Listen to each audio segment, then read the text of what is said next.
c'est Maître Keita, le Mandé Mansa. Le Burkina. Je dirais à nos amis de l'étranger qui nous honorent par la...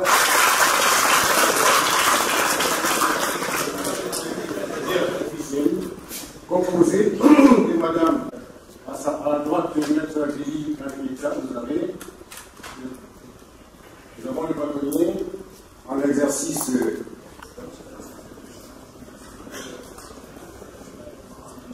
par Maître Amara Bouba déjà. Nous aurons tout à l'heure le discours du bâtonnier en exercice Maître Père Général. Président de la Société ouverture. Respectivement, M. le bâtonnier, pour son discours de...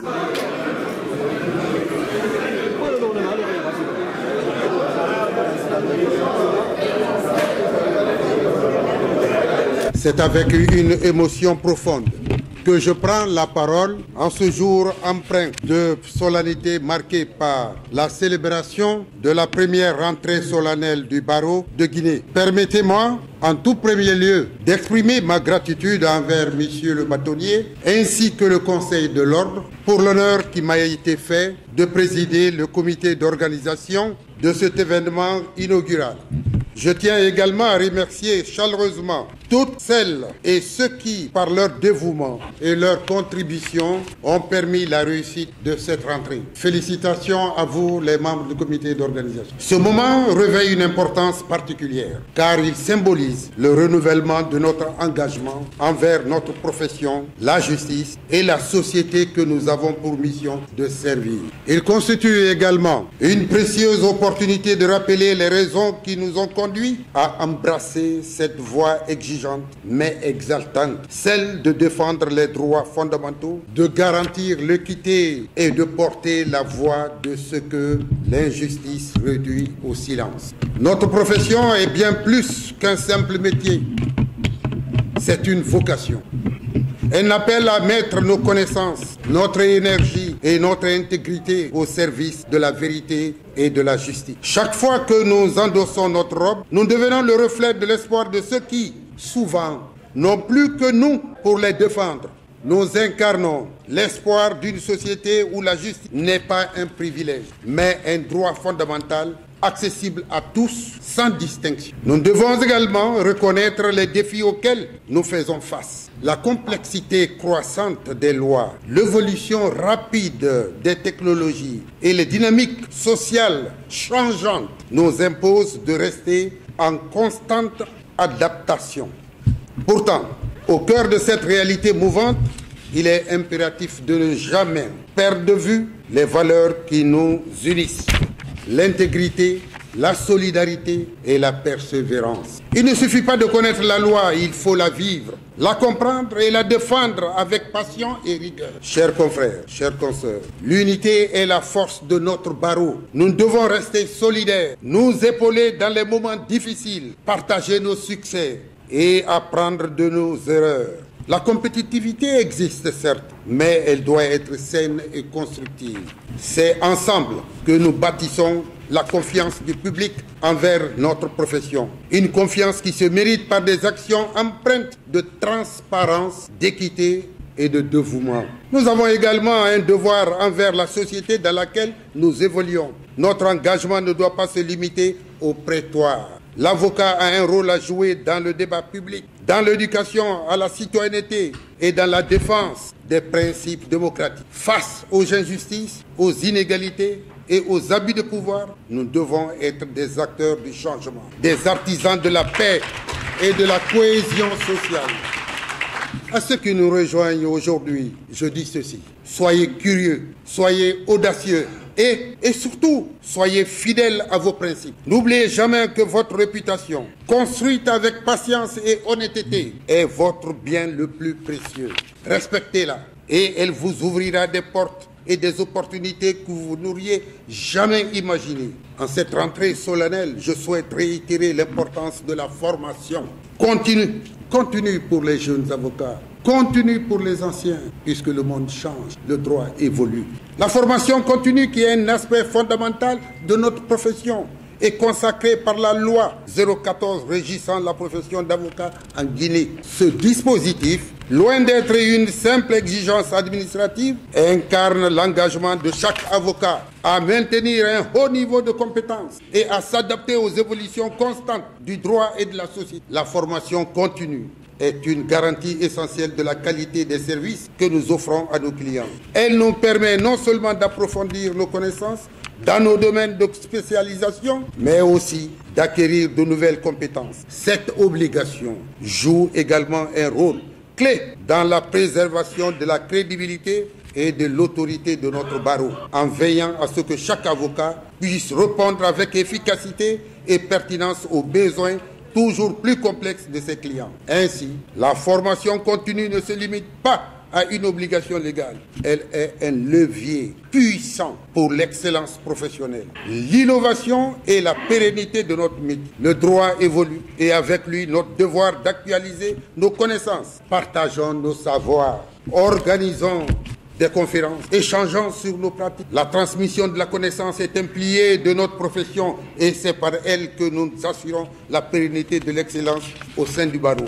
Enfin, je conclurai en rappelant que nous portons une responsabilité majeure, celle de représenter la justice avec dignité, compétence et intégrité. Cette responsabilité, bien qu'exigeante, constitue un privilège inestimable. Celui d'œuvrer chaque jour pour transformer des vies, pour faire triompher l'équité et la vérité. C'est une mission qui appelle notre passion, notre engagement indéfectible et notre dévouement total. Je tiens également une fois encore à remercier chaleureusement Monsieur le bâtonnier pour sa vision et son leadership exemplaire qui inspire et guide notre barreau avec sagesse. Je ne saurais donc clore cette allocution sans exprimer mes vifs remerciements à Afrique Droit, les anciens bâtonniers venant de cette association qui nous ont permis de faire décoller la formation. Je vous remercie et je vous réitère encore mon amitié et mon affection indéfectible. Chers confrères, nous devons, dans les initiatives, continuer à contribuer de manière significative au renforcement des capacités du barreau. Leur soutien précieux, Afrique Droit, illustre une vision partagée d'excellence et de progrès dans l'exercice de notre profession. Que cette année soit marquée par le succès, la solidarité, l'accomplissement de la justice. Ensemble, œuvrons pour faire rayonner notre profession et la hisser au sommet de l'excellence. Je vous remercie. Je prends la parole ici au nom de Monsieur le garde des Sceaux, ministre de la Justice et des Droits de l'Homme, pour vous transmettre ses salutations chaleureuses et ses félicitations pour l'organisation d'un événement aussi important et particulièrement significatif que cette cérémonie de rentrée solennelle barreau. Vous avez choisi comme thème le droit comme instrument de sécurité des personnes et de développement des entreprises. Nul doute que le choix de ce thème exprime le souci constant du barreau et de chacun de ses membres que le droit occupe et continue d'occuper une place centrale dans nos sociétés en développement. Dans ce sens, le droit, système de règles visant à organiser une société, prend en compte les différents segments de cette société qui le génèrent en vue de faciliter son fonctionnement et de lutter contre les pratiques indésirables qui en troubleraient l'harmonie et la stabilité sociale. Le choix du thème est l'indication de la conviction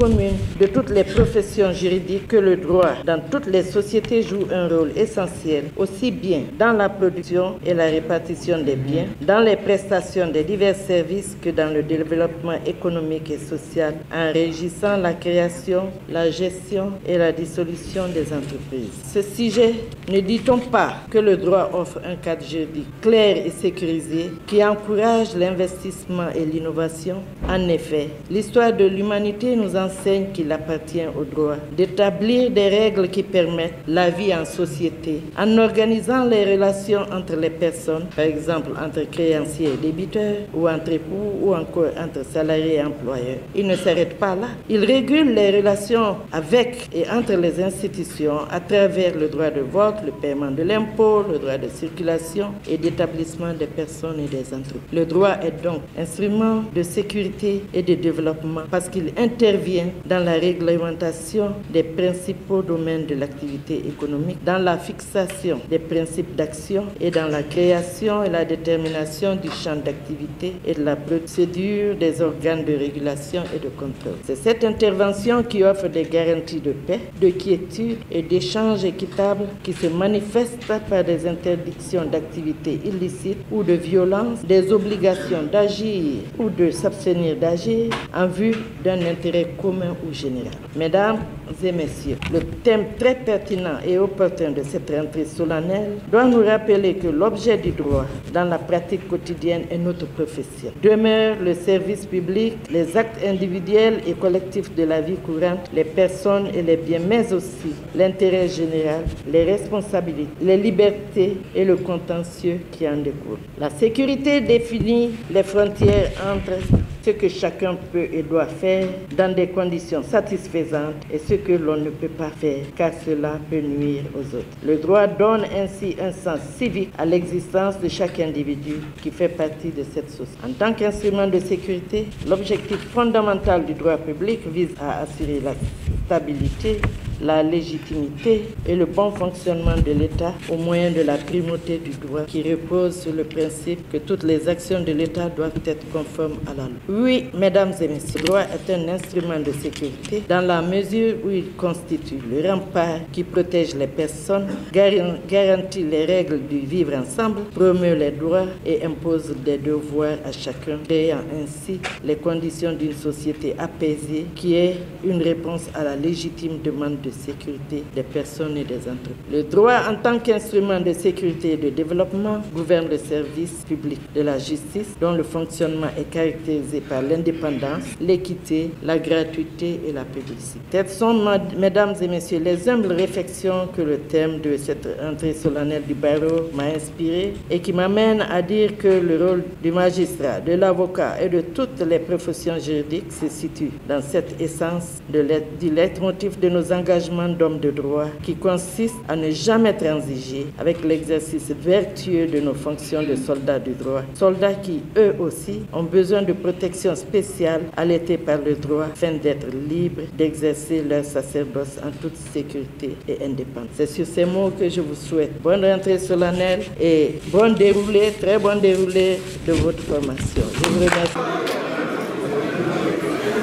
Mesdames et messieurs, à tous les invités et à toutes les personnalités venues prendre part à l'ouverture de cette importante session, soyez chacune et chacun remerciés pour votre présence. En ce moment précis, je voudrais encore une fois renouveler mon salut fraternel à nos confrères, pays amis qui ont bien voulu renoncer à leur charge professionnelle, à leur charge familiale, pour braver des océans et des airs, pour venir nous offrir leur savoir dans le cadre de cette formation. Mesdames et messieurs, l'obligation de compétence, j'allais dire, figure parmi les principes essentiels de notre profession, chers confrères. C'est pourquoi notre mobilisation d'aujourd'hui est un devoir. En effet, cette session de formation, qui se veut un creuset d'échange entre confrères, sur des thématiques portant entre autres sur les évolutions déontologiques de la profession d'avocat, la problématique de la fiscalité millière, la mise en œuvre des sûretés bancaires, les innovations de l'acte uniforme portant voie d'exécution, les instruments de protection des droits de l'homme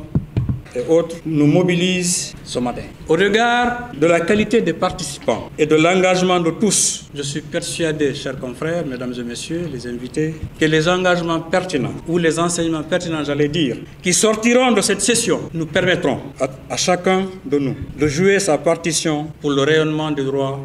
Sur ces mots que je vais clore mon propos, nous sommes pris par le temps, la commission d'organisation me fait signe de réduire mon discours et encore une fois, je vous remercie.